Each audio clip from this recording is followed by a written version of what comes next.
Radio. And I actually have our next guest on the line, and she goes by the name of Sugar T. Sugar, what's going on with you? Hey, how you doing? Ain't nothing to it. What's going on with you, girl? Oh, shoot, just pushing. Pushing? Are you in labor or something, Sugar T? No, just always have a multiple amount of duties to do. Okay, definitely, I So understand you gotta that. push through them to get there. You have to push through your duties. Yeah. Yeah, often, after I eat El Pollo Loco on the West Coast, I have to push through my duties, but, that's a whole nother story. All right, listen, so we have Sugar T on the line. Now, so now you're back to singing, correct? Yeah. What spurred I on? am. I have created a singing album. Yes. What spurred on this change? Why going back to singing instead of the rap world? It's not that I'm going back. I never left singing, but now I'm concentrating more on that being a priority versus rapping. But why? Why? Because I enjoy it, and I think it's time for me to do that, and it allows me to create messaging and creativity that rap doesn't give to me. So it kind of fulfills me, makes me feel whole. It makes you feel whole. Yeah, the more mature woman. Okay, so I'm not gonna hear any the nasty potty mouth that I used to hear on some of your previous records. Excuse me, I didn't always have a nasty potty mouth. A good portion of the time you did. Well, the first part of my career, yes, when I was much younger. But right, and that's the Sugar T that's the Sugar T I know and love. Shout out to your potty mouth ass. There's no Sprinkle Me Homie. Is any of the family on the new album that you're working on, or what? Actually, no, they're not. There is some music that can be heard with my family, which is a proportion of hip hop song releases that I've produced and released recently. But no, they're not. This is just myself. Okay. All right. What do you think about the state of? Even though I know this isn't necessarily a hip hop album, what do you think of the state of females in hip hop today? Do you listen to any of the female rap artists or no? Do you even listen to rap at all at this point? Years ago I kind of lost interest in listening to hip hop. New school hip hop, it kind of bored me a little bit, and I didn't feel fulfilled with the messaging. And being that I'm into educating and elevating myself as well as others, I felt like it was kind of dumbing me down a little bit and not giving me intellect that I needed to continue to grow as a person, right, as well as a professional and as a musician. So I just kind of got more into listening to more spirit-filled music, like gospel music, more music that kind of, brought me back to when I was younger, before all the changes and challenges occurred, in my life. So that reminded me of my parents, or reminded me, of times in my life that was really healthy for me. So, listening to the old school music, OJs, the Barkays,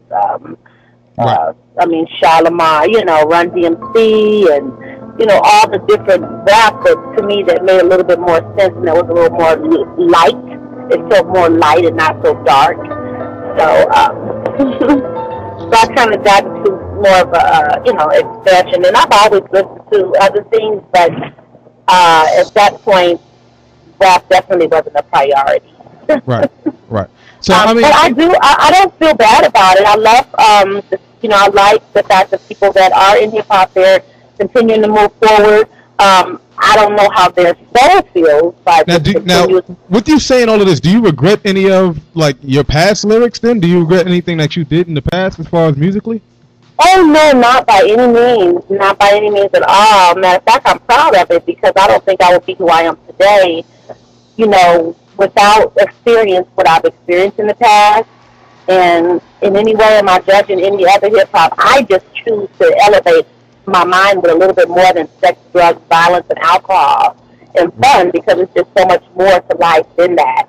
And I just didn't want my children, raising them, to always think that that was the only way, to fly. And then, of course, after growing up and seeing other youth that I was in the presence of as a mentor, as a teacher, as an educator as well, and a musician, with influence and a legendary stamp, you know, of being responsible. You know, I just feel that they could use a little bit more than just sex, drugs, violence, alcohol, and fun, because that's not what life is about. Right. Not a healthy life, you know. That's not all that a healthy life is about. Thank you, because I was about to say a bit of sex and alcohol every once in a while, Suga T. I'm all for that. Well, yeah, but you just have to have a balance. That's not the only thing that's out there, you know. And that's not the only thing we should be promoting. I understand what you're saying. Yeah, us mature people, we know that there's more out there, so we can balance it out. But, you know, for the younger people, we're just only hearing that, and that's really all that you want to be. You know what I mean? So that becomes unhealthy, and I'm more concerned about the state of their mindset and how they could become successful as well, or how they could be stagnated, you know, from not getting information that gives them balance in their lives. That's all. And what's the name of the project, and when does the project officially become released? The name of the project is called Tanina, so I'm presenting Tanina, and it's Unbreakable Me. Tanina, that's your government name, correct? Yes, and it's found on iTunes right now. You can get it on a digital soft release on iTunes currently. The EP and the full album will be coming soon. Well, listen, you're still looking healthy and beautiful. It sounds like you're doing well for yourself. You know, I've had a few of your family members on, so that's, you know, that's a beautiful thing, and I'm looking forward to. Thank you. You know, I'm looking forward to at least hearing some of this. Well, thank you. I really appreciate that, and I appreciate the support. You know, there's you don't have to rush off the phone. I'm good. I'm just moving around a little bit, so hopefully everything is settled for you. Oh yeah, everything is settled for me. Now since you don't want to rush, I do have a quick question. When it comes to female hip hop artists, you know, who would you say is your top 5, excluding yourself? Well, you know, I was gonna be at the top, but okay, let me see. Wow, that's a good question. Well, I mean, it's a question that never really, to be honest with you, when it comes to, and I hate to kind of differentiate, but when it comes to top artists of all time, they always mention the male names. You always hear the males, the Nas, the you know, Pacs and everyone else, but we never really get that female list. I never really get that list. I always like to pick females' brains on who they think the top 5 of all time is. Right. That's good that you support females in hip hop. So I'm just trying to figure out which one is my favorite. My favorite, in terms of, I have relationships with some of the female hip hop artists. So, you know, from a standpoint, you know, I have a favorite in terms of, you know, just off top bias about them. And then I have in terms of just, you know, those who I enjoy their music as well as possibly have relationships with. Well, I'm in tune with just the music. You know, I don't want to know who you go for Canasta with. Yeah. Okay, so we'll focus on the art.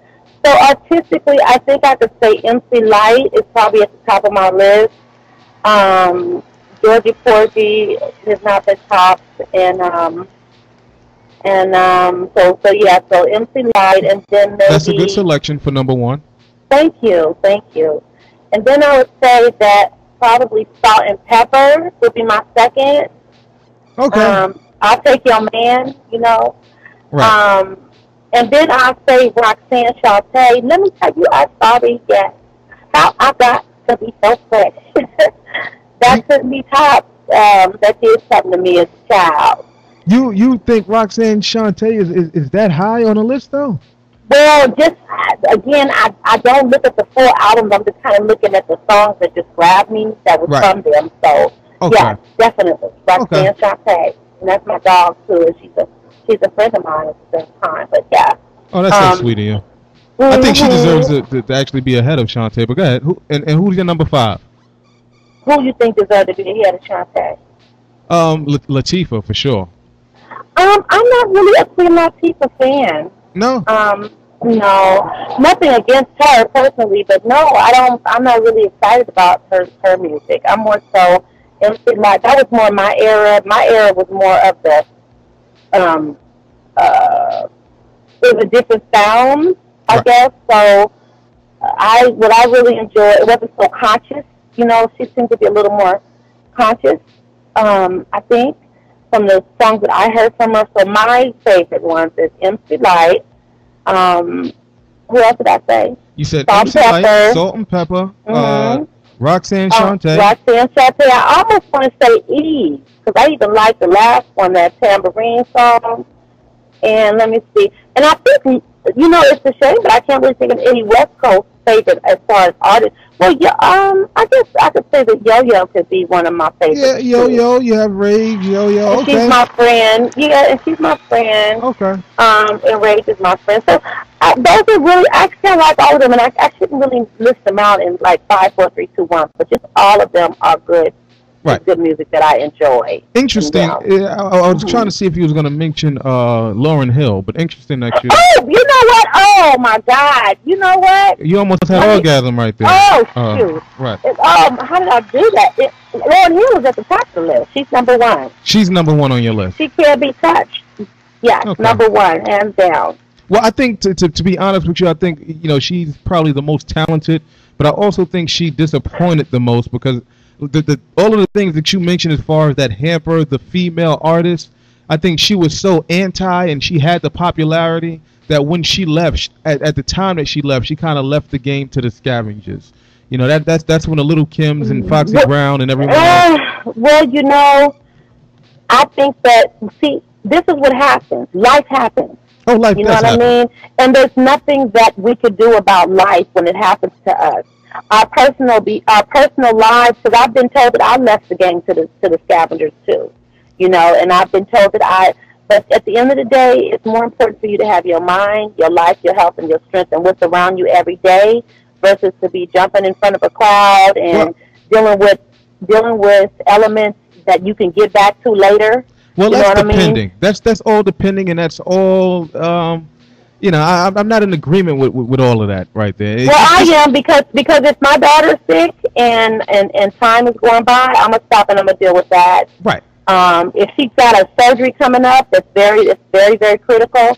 I don't care if it's $1 million concert. I'm not going to that. I'm going to be there for my child's surgery, because if she died, I wouldn't be able to sleep at night. Right. You understand what I'm saying? Life still happens. Your health happens. Situations, relationships happen that break you. You know what I mean? You have people around you that hurt you, close to you, managers, people that you rely and trust, and so on and so forth, and you have to deal with that. So I don't put that responsibility on her as far as leaving the game, and people shouldn't do that, because they need to understand there's more to life than just what they see in front of them. And just because a person says they're going to get on TV or try to use their talent to do something, to use their talent and expose it, does not mean that they're saying, "Oh, I'm about to give up my whole life and everybody can run it." You get what I'm saying? I 100% agree with that, and I'm not going to turn this into a whole argument on this chick here, but I will make this one point. Sometimes in life, the great leaders have to give up just a little bit, and I'm not putting her in a leadership category, but I really think that she came at a point in time where she really had women, respecting themselves, feeling good about themselves, and I agree, and I totally agree with you on that.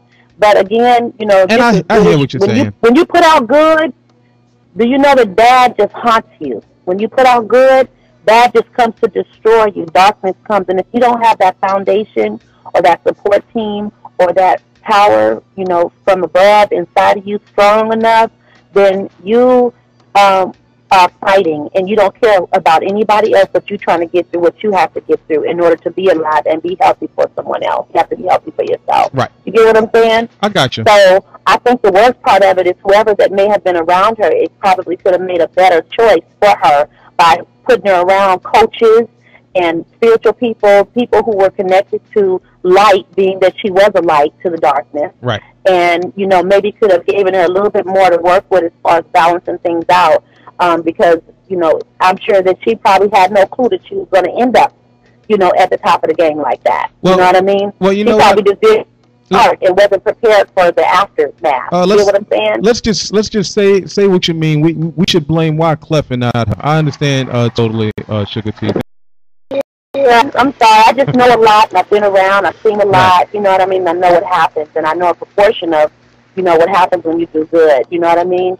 You get attacked. All right, I have one. I have time for one good story. I want to hear, maybe a best road story, some situation that happened with you and the family in a music career. Give me your best music industry story in the career of Suga T. My best music industry story. Oh my God, it's so many of them. I think one of my most powerful moments. Can I give you two of them? Okay. One of them was going on Soul Train. Soul Train, I had watched on TV for years and never thought I would be on it. And that was a great opportunity where Don Cornelius let us on Soul Train. The legendary Don Cornelius. Because, we were an underground artist, talent, that was basically, like you said, filthy mouth and blah, blah, blah. Right. However, by him allowing us to go on there because of me, and I guess for whatever reason he liked me. Ooh. And then at the end of the day, just having that opportunity to be on Soul Train was a powerful moment for me. Now, in what way did Don Cornelius like you, Suga T? I don't know. I never got to ask him, but what happened was later on, the labels and the people that put that together for us said that the reason why he let us on was because of me. So I didn't even have enough sense of course at the time or, look further into it, but I was just thankful to hear that, that something worked out where we got on there. Yeah, Don wanted himself some sugar. I'm not mad at you, Don. Yeah, you crazy. Now, and then the second. Yeah, what's the second story? The second most powerful moment was working with Roger of that, going to his house and literally staying in Trotwood. Right. And staying at his house for about a week in Trotwood. And what were you guys recording working on? Our group song on the album that went gold with the group The Click, Scandalous. Staying with him was powerful because, he was somebody, again, that, that we followed through the years growing up, heard his music, then we ended up going on tour with him and rocking the tour and just, making it happen. And that was a pleasure.